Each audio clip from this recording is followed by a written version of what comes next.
Hay lugares donde la Argentina no solamente mueve su producción, hay lugares donde la Argentina también construye su futuro. Hoy en Puertos de mi país llegamos hasta el astillero SPI de Mar del Plata para conocer de cerca una industria que muchas veces permanece detrás de escena, pero que resulta fundamental para nuestra actividad marítima, la industria naval. Porque detrás de cada barco que navega hay trabajadores, ingenieros, técnicos, soldadores, diseñadores y especialistas que hacen posible que una embarcación vuelva al agua. SPI tiene una historia profundamente ligada al desarrollo naval argentino. Desde sus instalaciones se construyen, reparan y transforman embarcaciones que forman parte de una actividad esencial para nuestro país. Y cuando recorremos sus talleres, sus diques y sus espacios de trabajo, entendemos que esto no se trata solamente de barcos. Se trata de conocimiento, de trabajo argentino, de industria, de generaciones que aprendieron un oficio y lo convirtieron en una forma de construir futuro. Hoy quisimos entrar a este astillero para mostrar aquello que pocas veces vemos, las manos que están detrás de nuestros barcos y una industria que sostiene una parte fundamental de la Argentina marítima. Porque los puertos no terminan en el muelle. Detrás de cada barco hay una historia, y detrás de cada historia hay trabajadores que hacen posible que la Argentina siga navegando. Estos Puertos de mi país, donde cada puerto cuenta. Hola amigos, bienvenidos a otro programa de Puertos de mi país, donde los puertos cuentan. Pero esta vez volvimos a un puerto, volvimos al puerto de Mar del Plata, donde siempre nos han recibido tan generosamente, pero a ver un astillero, una fábrica de barcos, un lugar en donde ese sueño que desde la niñez tenemos de ver esa maravilla flotante se construye. Ahí vamos a ver cómo trabajan los constructores de barcos. Y para eso estuvimos con Sandra Cipolla, que es la presidenta del astillero SPI, y te pido, Fede, que pasemos a ver la entrevista. Hola, ¿cómo están? Aquí estamos otra vez en un programa de entrevistas de Puertos de mi país. Esta vez ha tenido la generosidad de recibirnos en su casa Sandra Cipolla. ¿Qué tal? Gracias, Hola. Pepe, por estar acá. Qué lindo nombre, ¿no? Puertos de nuestro país. Me presento para el público en general. Soy Sandra Cipolla, presidenta del grupo SPI Astilleros. Llevo 33 años en la industria naval y también soy miembro de la comisión directiva de la Asociación Bonaerense de Industria Naval, que es una cámara que yo digo que tiene identidad propia en términos navales y además porque entendemos que en la provincia de Buenos Aires está emplazada casi el 80% de la industria naval, así que nos sentimos que estamos representando a la provincia de Buenos Aires en términos de industria naval. Grande, la verdad, Sandra, una mujer trabajadora naval, fabricante de barcos, constructora de barcos de toda la vida. Y bueno, en Puertos de mi país nosotros decimos donde los puertos cuentan, y esta vez vamos a ver qué cuentan los astilleros, porque son una referente importante, como acabas de decirlo. Contanos un poquito primero de vos. Vos sos marplatense. Yo soy lo que dicen Nick, nacida y criada, marplatense, sí. Es muy loco porque yo nací, mis padres almaceneros, ¿bien? Y siempre estuvieron en zona oeste o norte. Y a mí siempre me tiró, el puerto está localizado en la zona sur, de siempre venía para el sur. Así que estoy en el puerto de Mar del Plata trabajando desde que tenía 20 años. Son un montón. Y así tuve una oportunidad de conocerlo a Horacio Tetamanti, quien es el socio fundador del grupo SPI, y la realidad es que me dio una oportunidad para que yo me desarrollara profesionalmente en una empresa que cuando arrancamos éramos 15 y hoy somos 320. Entonces, me gusta muchísimo, por eso me gustó tanto el nombre, tengo identidad portuaria. Así que bueno, muchos años, desde muy joven, empezaron 15 y hoy 320. Y además, no solamente en Mar del Plata, se han expandido no solo dentro de la provincia de Buenos Aires, sino en el país también. Correcto, nosotros tenemos Horacio pensó digamos, siempre tuvo un concepto federal, digamos, entendiendo que la industria naval es un concepto federal que yo mamé, por lo tanto lo seguí desarrollando. Entonces, el astillero tiene un desarrollo geográfico. Además de estar, que Casa Matriz es Mar del Plata, luego nos emplazamos en Campana para atender toda la flota, pero atender la flota fluvial. Y luego nos fuimos al sur, estamos en la provincia de Santa Cruz, que en este momento además, digamos, estamos hace 21 años en la provincia de Santa Cruz, con un astillero de mediano porte, y hoy estamos haciendo una inversión para ampliar ese astillero y convertirlo en uno de los astilleros de mayor porte del país. Así que astilleros fabrican barcos de distinto tipo. Ustedes fabrican un tipo de embarcaciones, creo que son más bien barcazas en la zona de Campana, sí, que está vinculada con el tipo de embarcaciones que se usan en esa región, en la zona fluvial. Y tanto aquí como en el sur, aquí en Mar del Plata, en el puerto de Mar del Plata, como en Caleta Paula, lo que fabrican son buques fundamentalmente de tamaño regular para la pesca, ¿verdad? Correcto, digamos, en realidad, digamos, lo expresista muy bien, digamos, Campana originalmente nace como un astillero constructor de barcazas. La empresa ha construido 44 barcazas entre transporte de granos, hidrocarburíferas. La realidad es que ha tenido un desarrollo muy importante, que luego, obviamente, la Argentina nos pone en ciertos vaivenes que hace que ese producto, esa línea, se descontinúe. Es una pena. Es una pérdida de inversiones en todo tipo, no solamente económicas, sino en términos de recurso humano. Y luego nosotros construimos remolcadores, digamos, lo construimos aquí en Mar del Plata, construimos remolcadores para el puerto de Buenos Aires y para el puerto de La Plata. Y luego diseñamos un producto para la pesca, digamos, hay diferentes astilleros, sobre todo en Mar del Plata y en la provincia de Buenos Aires, que atienden a la pesca. Y nosotros queríamos salir con un producto que no atentara contra el resto de los astilleros, es decir, salir con un producto diferente. Y así fue que diseñamos un producto de una embarcación de unas características técnicas que, digamos, la saga de construcciones que llevamos adelante terminó siendo los buques de pesca de mayor porte construido en el país. Bien, porte, vamos a ver, estamos hablando del tamaño de los barcos. Sí.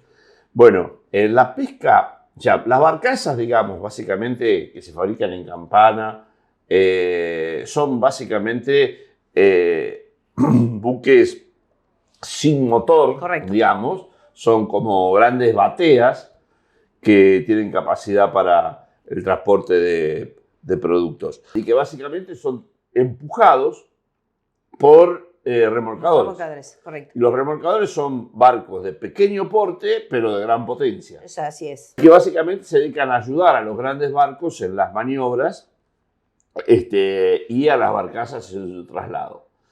Y los buques de pesca también tienen distinto tamaño. Ustedes sí, hacen los más grandes que se fabrican en Argentina. Que se han construido hasta ahora en la Argentina. ¿Y de qué tamaño estamos hablando? Estamos hablando que tienen una eslora, digamos, una eslora arriba de 45 metros de eslora y una manga de casi 12 metros, 11,50 de manga. O sea, casi media cuadra de largo, para exactamente, decirlo de una manera. O sea, son barcos importantes.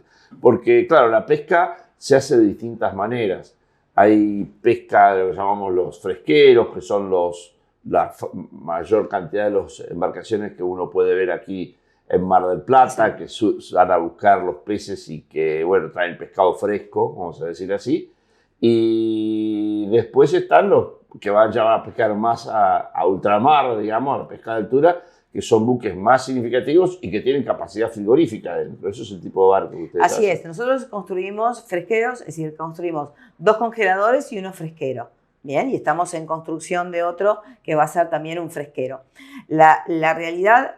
Primero, digamos, cuando hablamos de las barcazas, digamos, por supuesto, las barcazas a granel son las barcazas más sencillas y para que el común denominador entienda, generalmente una barcaza es 50% material y 50% mano de obra. Después, inyectarle tecnología a eso es complejo, ¿bien? Digamos, porque simplemente es un cajón, una caja, que digamos, permite el transporte de mineral de hierro o de cereal a granel. Pero después tenemos las barcazas para el transporte de hidrocarburos, que, digamos, si bien no tienen motor y que también son empujadas con remolcadores, la realidad es que tienen una tecnología importante en términos del piping, cómo se trabajan las válvulas, y eso ya nos permitió a nosotros ir tomando confianza y encarar este tipo de barcos pesqueros que ya tienen, que el I+D es más importante, ¿no? Entonces, y requiere de una organización diferente, más ingenieros, más diferentes especialidades en la ingeniería, digamos, porque no solamente tenés el naval, tenés el mecánico, tenés el eléctrico, tenés el electrónico. Entonces, los barcos de estos de pesca, digamos, ya sean de los pequeños a los de mayor porte, la realidad generan una cadena de valor virtuosa que pone de manifiesto la capacidad industrial que tiene la Argentina. Claro, básicamente las embarcaciones sirven para explotar este recurso tan maravilloso que tenemos en la mitad de nuestro territorio, ¿Sí? porque la mitad del territorio de la República Argentina es agua, con lo cual ahí tenemos muchas riquezas, pero entre ellas la pesca. Y ustedes trabajan tanto en la construcción de nuevas embarcaciones como en reparaciones y mantenimiento, porque arriba del barco, como vos acabas de describir, hay muchísimos sistemas. Está obviamente la estructura del barco, pero sobre el barco todavía están o los sistemas de refrigeración, o los sistemas de circulación de líquidos, o los sistemas frigoríficos, o los sistemas para mover las redes, o los sistemas para los amarres, anclas, etc. Hay un montón de motorizaciones también. ¿Ustedes también fabrican algo de esa motorización o esa tienen empresas que los abastecen? No, nosotros trabajamos, digamos, por eso, nosotros construimos nuestra cámara en función de el recurso, digamos, del astillero. El astillero es como el corazón, digamos, y entonces ¿hacia dónde tiene que bombear? O la sangre ¿hacia dónde tiene que venir? Y bueno, la sangre tiene que venir hacia el corazón.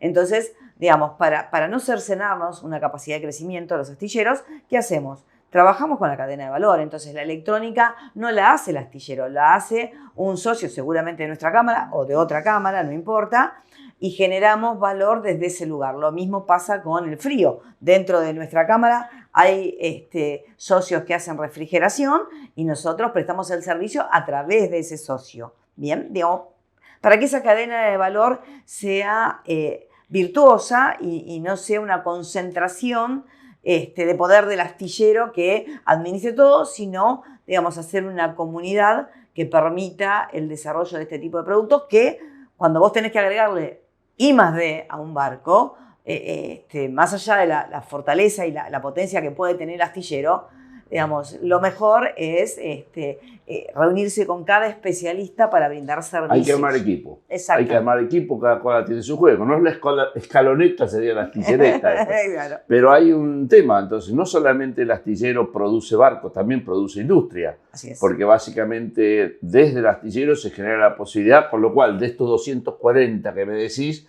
seguramente hay miles de personas más que también trabajan en la articulación. La relación que nosotros tenemos históricamente cuando la industria naval está en su capacidad, no digo máxima porque desde hace varios años que no estamos, décadas, que no estamos estamos en la máxima capacidad, pero en la relación es relación 1:5, es decir, digamos, cada persona que está en el astillero se multiplica por 5, porque generalmente, puedo decir, nosotros no hacemos todo, entonces cuando tenés que hacer carpintería de un barco, tenés el carpintero, cuando querés hacer electrónica, traes el de la electrónica, tiene que venir el de la prefectura a hacer las inspecciones, tiene que estar el despachante de aduana, tiene que estar el agente marítimo, tiene que estar el subcontratista que hace tuberías, tiene que estar el que hace motores, entonces la realidad es que es una cadena virtuosa tanto en la construcción como en la reparación.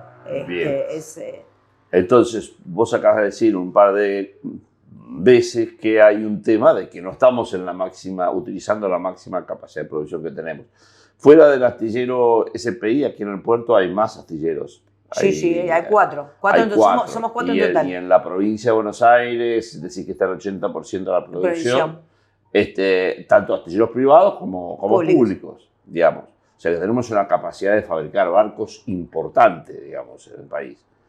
Y la pregunta sería un poco, ¿de qué depende de que haya más posibilidades de que se hagan barcos en el país o no? Principalmente. Entiendo que es un momento muy difícil este en particular, pero en términos generales. Mira, creo, digamos, faltan políticas de Estado, digamos, uno tiene que definir, es como un director de orquesta o como un director de una empresa. Vos tenés que saber hacia qué lado, digamos, cómo vas a construir, digamos, si querés desarrollarte, cómo querés construir tu futuro, ¿bien?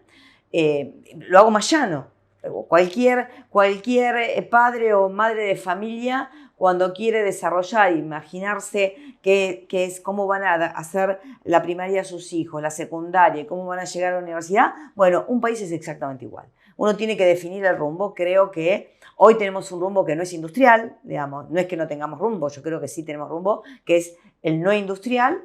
Nosotros aspiramos, somos desarrollistas, somos industrialistas, por lo tanto aspiramos que efectivamente en algún momento haya un cambio de política de gobierno con este o con otro gobierno, en donde vean a la industria como un potencial de desarrollo, es decir, que vean que el desarrollo estratégico que tienen los países, porque si te fijas los países más importantes de Europa y del mundo cuentan con una industria naval potente, digamos, y siempre está apoyada por el Estado.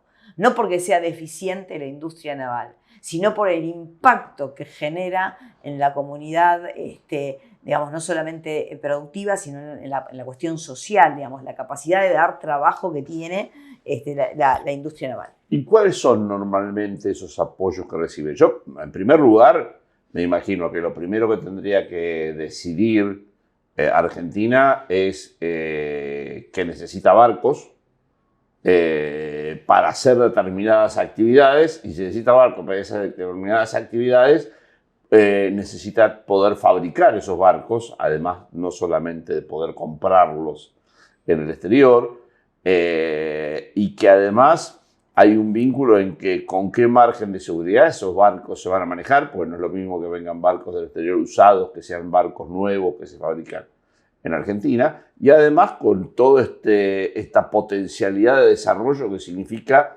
para todos que funcione la industria y que haya trabajo, porque hoy, como vos lo acabas de decir, el rumbo no industrialista lo único que consigue es que podamos crecer como país y decrecer como sociedad, digamos. Entonces nosotros necesitamos que estas cosas vayan parejas, que crezca el país y que la sociedad también crezca y que no estemos cada vez más abajo. Entonces, ¿cuáles serían esas políticas que por ahí existen en otros países y que a nosotros nos falta explorar o desarrollar para que haya más construcción de barcos en Argentina? Yo creo que no es una sola, que son varias. Primero, el gobierno, cualquier Estado, cualquier gobierno debería definir qué quiere hacer con defensa y seguridad, por ejemplo. Es decir, sobre todo un país como la Argentina, que tiene 2 astilleros públicos.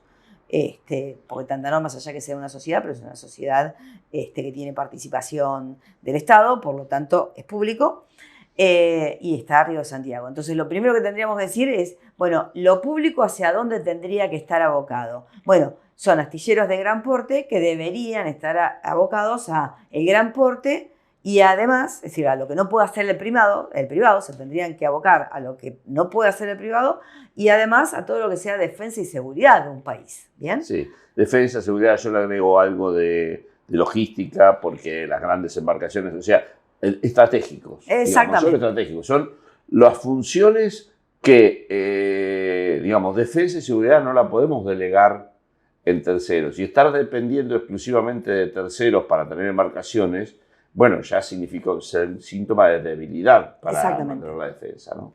Digamos, esa es una arista que debería trabajar el gobierno. Después, si quiere o no quiere tener una marina mercante propia, digamos, cómo quiere transportar sus mercaderías y su producción, la producción. No digo la producción internacional, no digo la de la soja, que efectivamente se la quieren llevar fuera del país, pero digo, para que le llegue la leche del norte al sur, ¿cómo lo vamos a transportar? ¿Queremos seguir que sea por tierra? Bueno, digamos, eso es una plantea que no hay una mesa. No hubo, tengo que ser honesta, por supuesto con este gobierno no la hay, eso está clarísimo, pero tampoco tuvimos con el gobierno anterior tampoco tuvimos una mesa que todo esto se pudiera debatir Digamos, Sí. porque en realidad, a ver, en el gobierno anterior sí hicieron algo que fue fantástico, que fue declarar la industria naval ser una de las 20 industrias estratégicas para el desarrollo del país. Perfecto. Ahora, eso nos faltó. No sé si tiempo. Y entonces, no sé.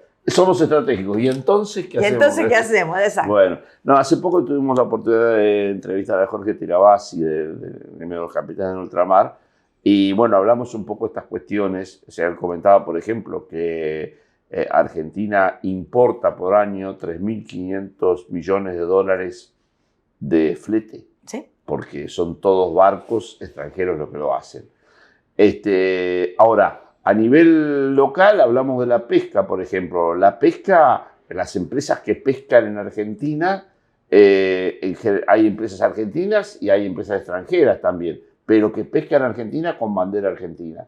¿Y ellos tienen algún requisito respecto de que las embarcaciones sean fabricadas en Argentina o cómo se maneja eso? ¿Qué reglamentaciones hay en ese sentido? No, la pesca en la Argentina, por supuesto, tenés empresas. Las empresas son todas nacionales.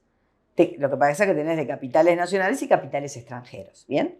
No tienen una condición porque se la toma como empresa nacional, así que no tienen una condición particular, más allá que la ley, que si no me acuerdo es la 24, no me acuerdo la ley de pesca, dice en su texto que, digamos, en términos de cupos, en términos del permiso de pesca que pudieran tener las embarcaciones, aquel que tenga barcos construidos en la Argentina iba a tener alguna diferenciación. Eso no se reglamentó, no está sobre la mesa. Y lamentablemente, digamos, tenemos un decreto que permite la importación de buques usados. Así que, digamos, ahí es muy complejo porque no solo requiere de la voluntad y de la capacidad de los astilleros, sino que también, digamos, depende de la voluntad del sector armatorial si quiere hacer la inversión en la Argentina, que en general los empresarios de capitales nacionales definen y les gusta hacer las inversiones en la Argentina, pero ahora es difícil que armadores, que más allá de que sean empresas nacionales, pero son de capitales extranjeros, quieran hacer en la Argentina porque generalmente son un poquito más patriotas y nacionalistas que nosotros los argentinos y se llevan a su país de origen a hacer esas inversiones. Yo creo que en Argentina no se pueden importar camiones usados, no, ni autos usados. No. Bueno, todo puede pasar, ¿eh? Digamos, o sea, hoy no se puede. Hoy no. Digamos, y creo que en ningún país se permite, o casi ningún país, importar elementos tan trascendentales como usados, ¿no? Pues es una competencia desleal con la construcción local. Ni siquiera te diría que es desleal, no es competencia. Es decir, si vos tenés, porque desleal es cuando te usa alguna cuestión, algún subsidio del Estado. Es decir, es algo usado contra algo nuevo. Es imposible. Hay hasta temas de seguridad. Claro, es imposible. La realidad es que nosotros, tanto en la gestión anterior, creo que en esto también hicimos una presentación en donde nosotros decimos, está bien, digamos, no pretendamos hacer todos los barcos, porque a veces el todo nada también nos deja en un lugar incómodo, así que presentamos varios proyectos, 2x1, 3x1, te junto millas como hago con el tema aéreo. Estamos vinculando con tu actividad, digamos, porque bueno, vos también fuiste presidenta de la Asociación Industrial, sí. Asociación de la Industria Naval Bonaerense, y bueno, y con la presencia que significa eso en todo el país, y bueno, ahora seguís integrando ese directorio, con lo cual, bueno, la mirada estratégica respecto de los astilleros y la construcción de barcos nos da esta oportunidad valiosísima de explorar todas estas cuestiones. ¿Cuánto sale un barco pesquero? Fabricar un barco pesquero. ¿A cuánto me vendes un barquito de pesca? Bueno, pero ¿cuál barquito de pesca crees? El más grande. Tiene que ver, y estamos hablando de una inversión que supera por ahí los 15 millones de dólares. En Europa están en 17, 18 millones de euros. Algunas embarcaciones, pero tiene que ver tiene que ver con la tecnología, tiene que ver con las líneas de agua que se le haga a un barco, tiene que ver con la tecnología, así que por ahí tirar un precio, si no enseguida nos van a decir que somos caros. Igual no te lo voy a comprar, es solamente no, pero te digo, no traje, te van a decir que no traje cambio, con la cuenta de DNI no creo que me lo vendan. Pero te pueden decir que desde España te traen un barco a 15 millones de dólares o de euros, y la realidad es que los barcos que hemos construido en la Argentina, deporte, y aún los que hacen nuestros colegas en otros astilleros, realmente tienen una calidad tremendamente diferente, o en igualdad de condiciones o superan las condiciones que tiene Europa. O sea, somos para competitivos. Somos, en esa línea, desde el punto de vista de calidad, profesionalismo, innovación y tecnología, estamos a la altura de las circunstancias. No me extraña, digamos. Yo creo que, a ver, todas las tecnologías que se aplican en un astillero son todas tecnologías que nosotros estudiamos, desarrollamos y trabajamos en nuestro país, en las universidades, las escuelas, los talleres, con lo cual no me parece extraño que tengamos esa capacidad, porque la tenemos en todos los rubros en donde trabajamos. ¿Y cómo se fabrica un barco? ¿Por dónde se empieza? Ustedes diseñan. Diseñamos. O sea, que hay una oficina de diseño. Correcto.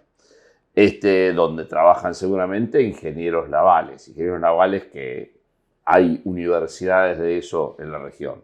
Sí. A ver, primero, digamos, siempre decimos nosotros que es, o nos ha pasado a nosotros, que es que nos juntamos con un armador que tiene ganas de soñar. Entonces, ese sueño lo empezás a materializar a través del diseño, ¿bien? Entonces tenemos una oficina de ingeniería. Es entre ingeniería y arquitectura, digamos, porque tenés que hacerlo en medio del proyecto. Exactamente, por eso te digo que teníamos varias especialidades dentro del astillero, porque tiene que ver con esto, digamos. Es decir, lo primero que haces son líneas de agua. ¿Qué es líneas de agua? Es la forma del barco. Ajá. Es la forma. Entonces, esa forma te va a permitir navegar a una cierta velocidad sin carga, con carga, llegar a la zona de pesca. Hoy vos tenés que colaborar con las empresas armadoras, tenés que colaborar para llegar en el mejor tiempo posible a la zona a donde está el cardumen. Claro, ¿bien? porque el tiempo que no está pescando es tiempo perdido.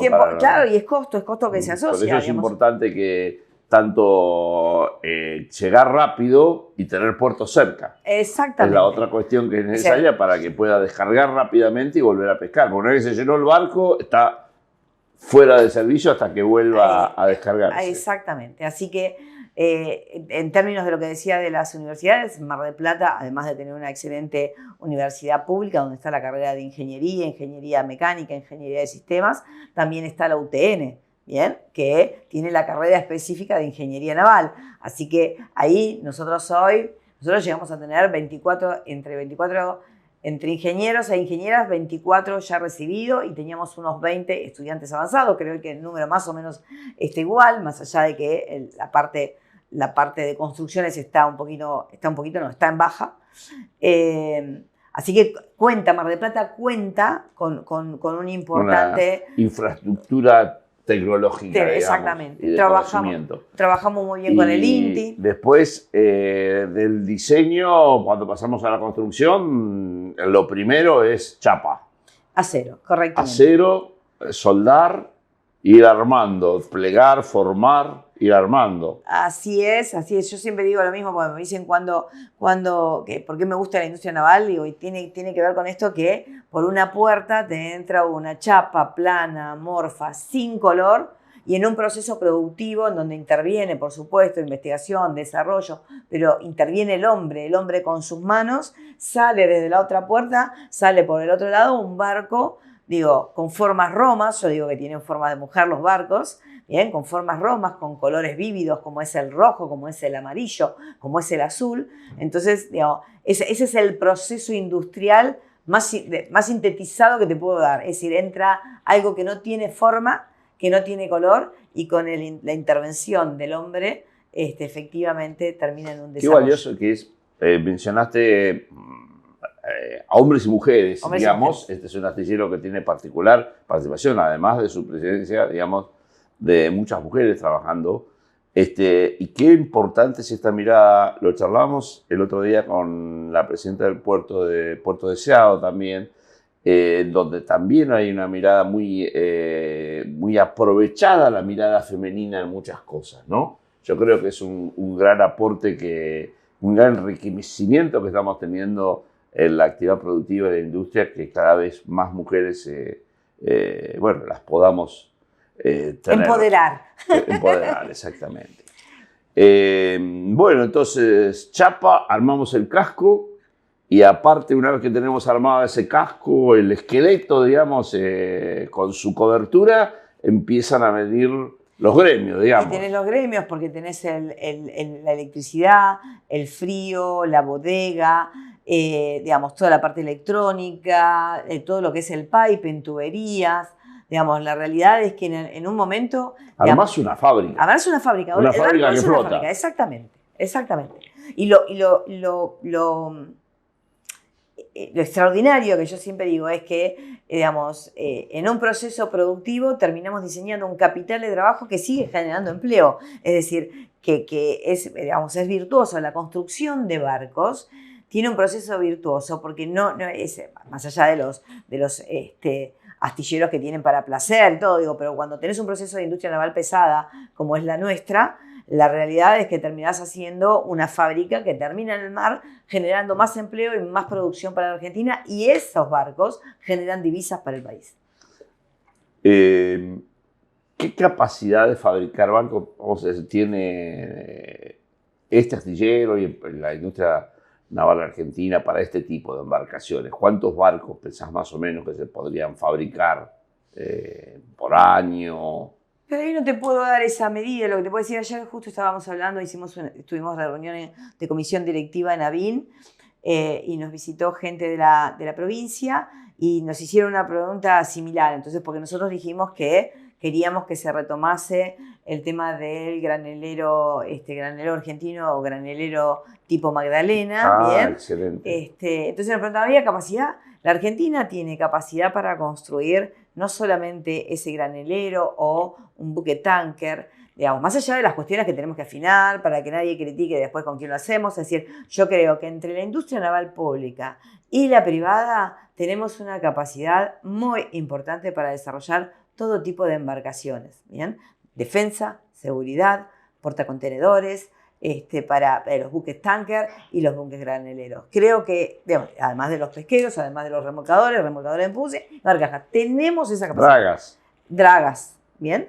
Que ahí pesa la tecnología, las dragas pesan la tecnología, pero a ver, un país que pueda girar divisas y que no entorpezca el ingreso de las mercaderías, la realidad es que una draga es un componente, es como armar un celular. Sí, pero hacemos satélites que ponemos en el espacio, digamos, no creo que sea, hacemos centrales nucleares, digamos, me imagino, la draga es muy importante, muy tecnológica, digamos, pero no escapa a los conocimientos que los argentinos y las argentinas hemos acumulado y que sería muy bueno poder seguir acumulando y no desatendiendo como está pasando en este momento. Y lo otro me decían, bueno, ¿y qué cantidad? Y no importa la cantidad, porque tiene que ver con una política de gobierno. Si realmente, digamos, queremos tener 50 graneleros, digo, te estoy diciendo una cosa. Bueno, no digamos que vamos a hacer 50 graneleros nosotros. Digamos, bueno, ¿qué necesita el gobierno? Necesita el gobierno que en los 2 primeros años tenga 10 graneleros. Bueno, esos 10 graneleros,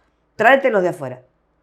Ahora poneme una orden de compra por otros 10 graneleros en la Argentina y dame el tiempo para construirlos. Y cuando querés acordar la Argentina, en vez de 0, tiene 20. Articulación pública-privada con gobernanza estratégica. Exacto. Desde lo que se ha determinado como política de Estado. Es un poco lo que apuntamos en todo sentido. Interesante esto que mencionaste al pasar, este granelero tipo Magdalena, porque nosotros hemos también tenido otras entrevistas con el ingeniero Orduna, con Agustín Barletti, donde hablamos del problema fluvial y la necesidad de ir a buscar granos a Santa Fe, digamos, básicamente. Y bueno, uno de los temas era ¿qué hacemos? ¿Adaptamos el barco a los ríos o el río a los barcos? Este granelero es una oferta, una oportunidad que hay de adaptar el barco a los ríos. O sea, es un barco que tendría capacidad para ir a buscar un volumen muy importante de mercadería en la zona de Santa Fe sin requerir tanta intervención ni modificación del ecosistema fluvial, ¿verdad? Correcto, así lo trabajamos. La propuesta fue elevada por ingenieros que pertenecen a Avín, fuimos a buscar asistencia y colaboración a la UBA y cuando nos imaginamos dónde construirlo, dijimos tenemos que ir a Río Santiago y así que trabajamos sinérgicamente. ABIN, UBA y Río Santiago para diseñar un barco y presentar a las autoridades, que fue presentado a nivel nacional en el gobierno anterior.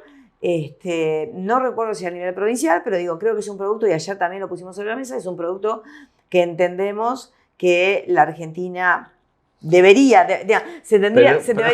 pensarlo de esa forma. Pero es como dijiste hoy, perdón la interrupción, pero de alguna manera la decisión de política de Estado es fundamental.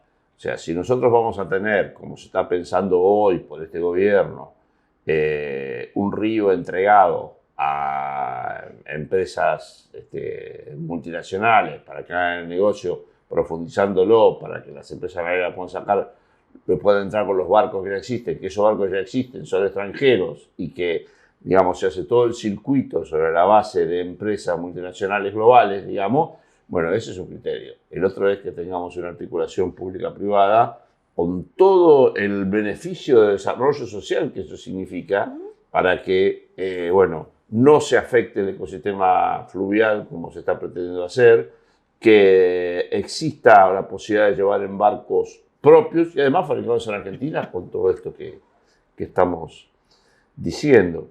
Bueno, un poco llegando a este punto, también el astillero, entiendo, en particular, pero también desde ABIN sé que llevan adelante prácticas de difusión, de capacitación, de interacción con el ambiente educativo en general. Sí, nosotros tenemos acuerdos. Primero tenemos acuerdos con diferentes cámaras, primero como cámara y como empresa también. Llevamos diferentes acuerdos que nos permitan. Por ejemplo, ABIN tiene un acuerdo de colaboración con el Clúster de Energía de Mar del Plata y también tiene un acuerdo de colaboración con la Unión Industrial de Campana. Es decir, para integrarse en todo el sector industrial, porque, digamos, cuando aparecen estas oportunidades de la construcción de barcos, generalmente necesitas un ecosistema industrial fortalecido. Así que generalmente lo trabajamos. Tenemos acuerdos con el INTI, hemos trabajado mucho, certificación de soldadores, digamos, ahora estamos en un proyecto particular, difícil en este momento trabajar con el INTI, pero igual reforzamos la apuesta. Digamos, desde ABIN tenemos acuerdos internacionales de cooperación, digamos, en términos de, por ejemplo, ABIN es la organizadora del Encuentro Internacional Naval que se realiza cada 2 años. Este año vamos a estar en la novena edición. Y la realidad es que tenemos acuerdos, por ejemplo, con cámaras de España, con cámaras de Brasil, con cámaras de Perú. Ahora, recientemente firmamos un acuerdo con la Feria de Hamburgo. Digamos, tratamos de salir, independientemente de la situación coyuntural, que generalmente está siempre, la Argentina está en un tema de coyuntura, no logra una planificación a lo largo, no se imagina, nos está costando encontrar dirigentes que puedan pensar el país para los próximos 25 años. Claro. ¿Bien? Digamos, eso al sector empresario nos está costando.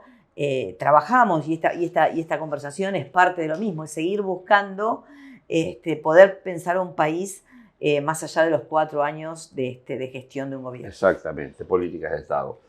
Y bueno, ¿y cómo están? Muy importante lo que acabas de mencionar también, porque si tenemos capacidad de desarrollar con las capacidades propias, mucho más cuando integramos con los vecinos, ¿no? O sea, ahí lo que acabas de mencionar de los vínculos con los otros países de la región y las cámaras de astilleros, etcétera, la verdad que hay muchísimo, que podríamos ser un polo mundial, porque además somos los que necesitamos mover carga. Digamos, somos los que estamos relativamente lejos de los centros principales de consumo, con lo cual necesitamos mover carga. Somos los que necesitamos el transporte. Exactamente. ¿Y cómo estamos, o por dónde pensás vos que se viene la transformación energética? O sea, los barcos hoy se mueven con combustible básicamente fósil. ¿A dónde vamos? ¿Qué pensás? ¿Qué líneas se pueden estar pensando que vamos a tener que explorar en el futuro y qué capacidades tenemos en Argentina para desarrollarlo? Ahí, digamos, ahí te voy a comentar. Nosotros estuvimos este año en la feria, una feria muy importante naval en España, en Vigo. Europa está más adelantado que nosotros, eso es un hecho de la realidad, así que no estoy diciendo, me encantaría estar, que estuviéramos a la vanguardia, pero efectivamente la Argentina no está a la vanguardia del tema energético en términos de los barcos. Y es un tema de gran complejidad, porque el barco, como es una fábrica, cualquier sistema, cualquier modernización del sistema puede cercenarte parte de la carga. Es decir, digo una cosa, en un pesquero, vos tenés una bodega de 5.000 metros cúbicos de merluza. Bueno, le vas a poner un sistema energético por baterías, ponele. Bueno, listo, entonces ¿qué tengo que achicar? ¿Dónde lo pongo? Bueno, entonces tienes que achicar la bodega. Entonces, creo que el mundo está complejo, por eso están probando distintas. Yo creo que cada tipo de embarcación va a poder llevar y se va a poder adaptar a un tipo de energía. ¿Y por qué el mundo? ¿Por qué Europa está probando más? Y porque obviamente tiene la Comunidad Europea que efectivamente está en forma permanente subsidiando este tipo de estudios, ¿bien? Es decir, un armador que vos mirás que en Europa dice va a cambiar su sistema o va a cambiar su motorización de X o lo va a hacer ¿cómo se llama? Cuando tiene los dos, bueno, no me acuerdo ahora el nombre. Dual, sí, dual. Entonces decís, bueno, ¿qué hay? Y está la Comunidad Europea que le da, como eso es innovación y tecnología, le da fondos, le da un aporte para que efectivamente, digamos, haga esa inversión de riesgo, que es una prueba, porque hoy no está definitivo si es dual, si es solamente gas, si es solamente eólica, digamos, es decir, hay que seguir estudiando. Entonces, la realidad es que yo hoy no te podría dar una respuesta. Lo que sí sé es que ni Europa va a llegar al 2030 con estos cambios. Creo que hay que hacer un plan serio para el 2050. Yo creo que ahí sí podemos seguir y la verdad que los estados requieren dinero para este tipo de inversiones. Un tema que vamos a explorar también desde el programa próximamente será el tema de las nuevas tecnologías, sobre todo las digitales también, y sobre la inteligencia de manejo, porque a veces los ahorros de energía se dan simplemente con operaciones racionales. Como decíamos hoy, si tenemos el puerto lejos, vamos a gastar más energía para ir hasta el lugar de pesca. Como vos decías, si tenés capacidades ocupadas, bueno, vas a tener que hacer más viajes de vuelta, con lo cual quizás lo que ahorres de energía por un lado. Y bueno, en particular, sabés que trabajo intensamente la cuestión del Canal Magdalena, es uno de los elementos que sabemos que cotidianamente estamos haciendo trayectos innecesarios para llevar el gran volumen de mercadería, con lo cual el manejo inteligente y bueno, y sobre eso después cómo evolucionar la cuestión del manejo autónomo, ese tipo de cosas, digamos, es un mundo que se nos está abriendo con bastantes dudas, ¿no? Más que certezas. Sí, son más, creo que las dudas tienen que ver con los miedos que uno tiene generalmente para aplicar esas nuevas tecnologías. Por eso digo que siempre tiene que estar el Estado, digamos, que tiene que proteger el planeta, los estados, para no hablar de la Argentina, los estados del mundo tienen que proteger el planeta, entonces son los que deberían colaborar con estos cambios que son tan simbólicos para las empresas y sus mercados, digamos. Coincido contigo, también en España nos pasó, por ejemplo, cuando se estaba hablando, el sector de la pesca, cuando estaba hablando del cambio energético y de lo que le estaban pidiendo, de la Agenda 2030, lo que le estaba pidiendo en términos del cero carbonización a 2030, está bárbaro, pero decía esto, está bárbaro. Acá me pongo un sistema, pero cuando voy, mi caladero no está acá, mi caladero está frente a las costas de Argentina, en el mar Atlántico, ¿bien? Entonces, digo, ¿y allá qué puerto tengo para abastecerme de un sistema diferente? Digamos, si la Argentina, digamos, no solamente tiene que pensar en términos de cambio energético, en términos de las embarcaciones, sino cómo adecúa los puertos a esas nuevas tecnologías.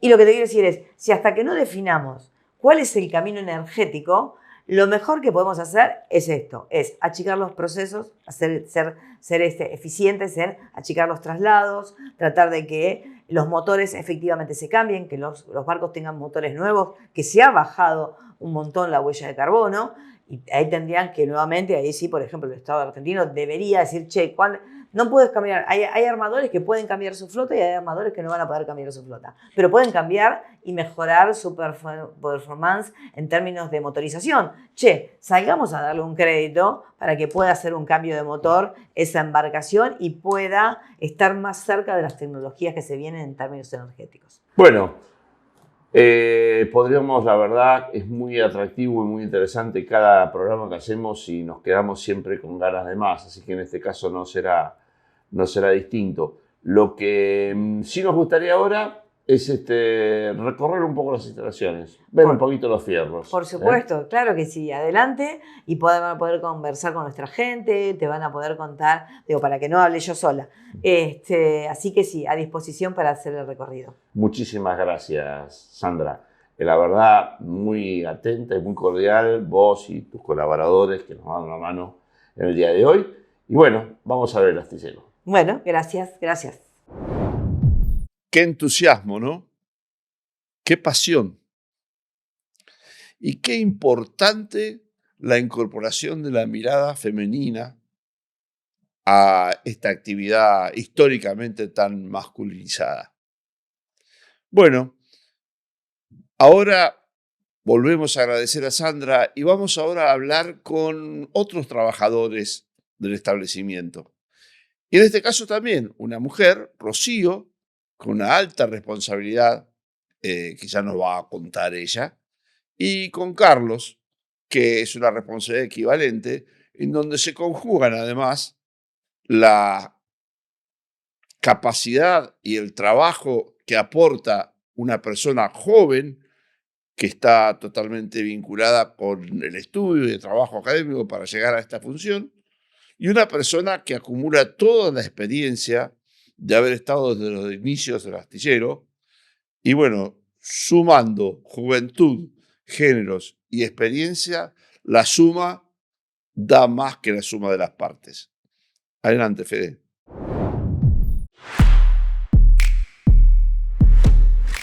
Hola, Rocío. Hola. ¿Cómo estás? Bueno, encargada responsable del sincro, ¿no? Exacto, sí, soy jefa del Syncrolift y las gradas del astillero. Soy la encargada de poner los buques en seco, los buques de hasta 700 toneladas y con una eslora de hasta 45 metros. Bien, ahora vamos a ir despacito. Bien. Syncrolift, Exacto. que es el aparato que se encarga de subir los barcos del agua. Exactamente, es como si fuera un ascensor sincrónico que está compuesto por vigas en los cuales la plataforma se hunde, el buque ingresa y lo apoyamos en una cama que está diseñada específicamente para cada buque. Bien, y ese es un sector del astillero donde obviamente donde se sacan los barcos del agua para su reparación o también donde se bajan los barcos ya están terminados. Exacto, digamos. los subimos para los que son las reparaciones y después todos los barcos que se construyen acá en el astillero los bajamos por medio del Syncrolift. Bueno, vamos a verlo. Sí, cómo no.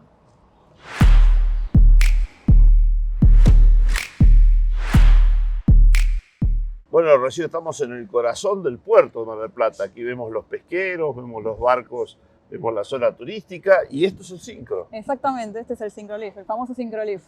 Bien, o sea que acá nosotros podemos subir o bajar como un ascensor. Contanos cómo Exactamente. funciona. Como pueden ver, hay 10 unidades. Cada unidad es un guinche, ¿sí? Y cada guinche aguanta hasta 120 toneladas. Por eso es que la capacidad del Syncrolift son de 700 toneladas al tener un factor de seguridad, tanto para la seguridad del ¿Cuánto pesa astillero. normalmente un barco? Y depende mucho de la eslora y Sí, de pero los más calabozos. grandes que podemos ver acá. Y, por ejemplo, el Luigi, que fue el buque que construimos acá, que es de los buques más grandes que se han bajado en el astillero, pesó 630 toneladas. Bien. Así que con esto tenemos capacidad de levantar 700 toneladas del agua Exacto, y ponerlas a flote, exactamente. afuera del agua. Exactamente. Y después su transferencia. Se Ajá. saca por los rieles e ingresa a las gradas como el que está actualmente. Ajá. Ahora vamos a ver después aquel barco que ha pasado ya por esta Exactamente. estación y está en reparación y después volverá para Para su volver a motor. bajar aquí al barco. O sea, es que esto es como una plataforma que funciona como un ascensor. Los barcos quedan apoyados en estos sistemas de maderas, etcétera, y sube y baja. Y tu responsabilidad es hacer esa operación, que me imagino que no es una operación tan sencilla como subirse a un ascensor. No. El barco tiene que estar sujetado, ¿no? Para garantizar la seguridad del barco y de la plataforma, como bien te dije recién, cada viga aguanta cierta capacidad de carga. En función a eso y a la eslora que tiene el buque, uno diseña la cama, El lola es el largo. el largo, disculpe, el largo del barco. No, está bien. Uno diseña la cama para que pueda distribuir el peso de la manera más homogénea posible, cosa de que afecte lo menos posible a los hinches, a la estructura propia de la plataforma y al barco en sí mismo, ¿no? Para no generarle puntos de carga. Claro. Todo eso es lo que analizamos y diseñamos con mi equipo, y después el momento de la maniobra suele ser similar en todos los O buques. sea, cada barco que van a subir requiere todo un estudio previo de cómo lo vamos a hacer para levantar, de dónde lo vamos a agarrar, dónde lo vamos a apoyar, cómo lo vamos a sujetar. Y todo eso es ingeniería. Vos estudiás ingeniería. Exacto, yo estudio ingeniería naval, estoy próxima a recibirme, me están corrigiendo lo que vendría a ser la tesis actualmente, así que cuando esté todo ok, este año me debería recibir como ingeniera naval. Bueno, muchas gracias, Rocío. Muchas gracias.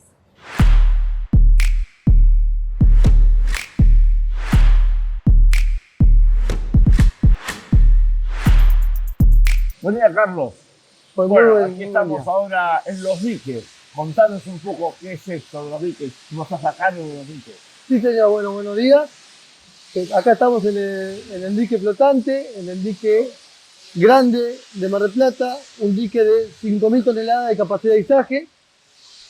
Y acá tenemos enfrente un dique de 1.350 toneladas de capacidad de izaje. Eso tiene que ver con el tamaño de los barcos que se pueden operar en cada dique. Sí, señor. 1.300 toneladas, y eso equivale a un barco de ese tonelaje. Sí, para tener magnitud, acá tenemos dos barcos de 1.100 toneladas cada uno. O sea, estamos en el 40%, 35% de la capacidad operativa del dique. El dique tiene 128 metros de eslora y podemos subir barcos de esa eslora y de ese porte. Normalmente petroleros. Para conocimiento general, cuando hablamos de un dique, a diferencia del sincrolift que vemos allá, que aquel es como una especie de ascensor, digamos, Claro. ¿cómo funciona? ¿Cómo hace para sacar el barco del agua? Esto es todo por bombas de agua. Ajá. Acá tenemos 4 bombas de 2.200 metros cúbicos hora, a lo que hacen 8.800 metros cúbicos hora, y por medio de bombas entramos y sacamos agua. Entramos Claro. agua, Entonces el buque, Se hunde. el dique se hunde, claro, cuando está lleno de agua está hundido, entra el barco, lo cerrás y sacás el agua. no se cierra, Ah, no es con puerta como dique seco, ajá, solamente sacando el agua hace que el dique suba. el dique suba. Obviamente tenemos todo un proceso en el cual, ni bien el barco tiene la necesidad de subir, se calcula todos los apoyos, cómo va a ir apoyado en las camas, se calcula el centro de gravedad, se calcula la cama, hay muchos cálculos que hay que hacer para poner el barco en seco. Porque todos estos soportes que ahora están bajo el barco, eso lo tenés que hacer antes de Sí, posicionar el barco. normalmente este dique, sí o sí, se baja el barco, subimos, modificamos toda la cama y ahí hundimos de vuelta y entramos al barco. En el otro dique tiene la particularidad, como no se apoya desde abajo el barco, solamente se apoya lateralmente, podemos bajar y con el dique hundido, sacar un barco y entrar a otro barco y subir el dique. Y en el mismo día te permite subir otro barco. Claro. Y entonces con eso ustedes tienen el barco fuera del agua y pueden empezar a hacer las tareas de mantenimiento que el buque requiere. En Claro. este caso veo aquí que están pintando, por ejemplo, habrán hecho primero limpieza, carenado, ese tipo de cosas, ¿no? Arenado. Ni bien el barco tan seco, vienen los diferentes gremios. Lo primero que se hace normalmente viene el equipo que lava todas las incrustaciones del barco. Después, a requerimiento, el barco, la regulación es de prefectura. Entonces, la prefectura, según para qué sube el barco, tiene distintos tipos de A inspecciones. veces hay que cambiar chapas, digamos. Claro, entonces se sondea el casco, el espesor de la chapa, y si está por debajo del espesor nominal, se requiere un cambio de chapa. Que Y eso normalmente, hay que cortar claro. y poner una chapa nueva y soldar. Sí, y adentro puede ser que haya bodega, hay que sacar Claro, revestimiento, por ahí hay que ver cómo desarmar son las todo estructuras, y cambiar la etcétera. chapa. No siempre se cambia cuando hay un agujero. Cuando hay bajo espesor, se controla con un equipo de laboratorio que viene, controla los espesores, y si está por debajo del nominal, se requiere el cambio de chapa. Ahora, las reparaciones son integrales. A lo mejor, además del casco, Sí. hay que trabajar sobre alguna instalación encima. ¿Y eso es en este mismo lugar? ¿O Normalmente- con el agua? Normalmente lo que se trata de hacer es acotar toda la reparación que se hace en seco, hacerla en seco. Y todo lo que se puede hacer en el agua es un Claro. antes y un después. Claro, porque el tiempo de uso del dique tiene un costo especial, digamos. Claro, y aparte hay mucho barco para subir, Para subir, entonces por hay que supuesto. ser dinámico, bajarlo. Entonces muchas veces, por ejemplo, estos barcos tienen 6 meses que no pescan. Claro. El calamar se momento pesca 6 para meses. hacer el Entonces mantenimiento. durante esos 6 meses se va evaluando todo y se acota que el dique sea lo más dinámico posible. ¿Cuál es el buque más grande que han operado en estos diques? ¿Te Tenemos, acordás? sí, claro, diferentes parámetros. Por eslora, Sí. Punta Mogote es un barco de 128 metros de eslora Uf. y 20.4 metros de manga. Pero después por porte hemos subido el Scandi Patagonia o el Normal Commander, que son buques que trabajan con plataformas petroleras, Sí. que tienen submarino dentro, son barcos de mucha tecnología. Claro, bueno. Y lo más decimos, hemos puesto 5 barcos simultáneos también. Es Claro. otro hito para la empresa. Claro, claro. Y después hacemos todo lo que es el mantenimiento. Muy bien, muchas gracias, Carlos. Un gusto. Interesante. Muchas gracias a ustedes. Hasta luego. Qué maravilla, ¿no? A mí me entusiasma mucho ver gente tan involucrada con su tarea. Y en una tarea que también me maravilla, la construcción de barcos. Y esto que está vinculado con la actividad que esos barcos realizan, fundamentalmente la pesca, pero cualquier otra, y que está vinculado con una importancia fundamental para nuestra vida, la vida nuestra de todos los días. Yo entré a este mundo de los puertos en navegación y me apasioné. Y me imagino y espero que a muchos de ustedes les pase lo mismo. Y además, que todos entendamos de que esto es una parte importante de nuestras vidas y que nosotros a lo mejor no lo miramos todos los días, no estamos al día de lo que va pasando, pero sin embargo, todos los días lo que pasa en la navegación, en los puertos y en la logística tiene que ver con que lo pasa a nosotros en nuestras casas, en nuestro trabajo y hasta en la comida que viene a la mesa todos los días. Así que bueno, yo agradezco a todos, agradezco a Sandra, agradezco a Rocío, agradezco a Carlos, agradezco a los compañeros que nos ayudaron con la filmación, agradezco a los compañeros que me ayudan aquí, pero bueno, fundamentalmente agradezco a ustedes y bueno, los convoco a que nos volvamos a encontrar en el próximo programa de Los Puertos de mi País, donde los puertos cuentan.